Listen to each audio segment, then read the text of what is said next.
Hello, good morning.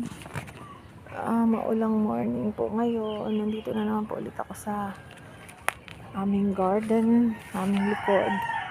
Ito na po yung aking tinanim na kamote tops. Nilagyan ko ng mga bakod-bakod kasi ang daming manok. Ayan po, nasa ilalim. Ayan.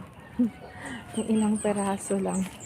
Kaya sana mabuhay siya. Marami kasing mga manok dito.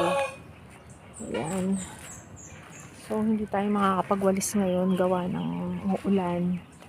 Maulan at nadikit ang mga damo.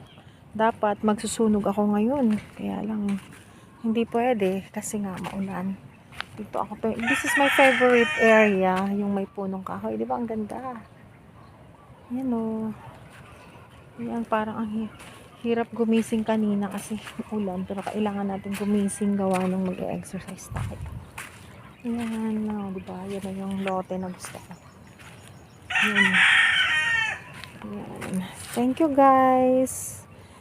Next time ulit.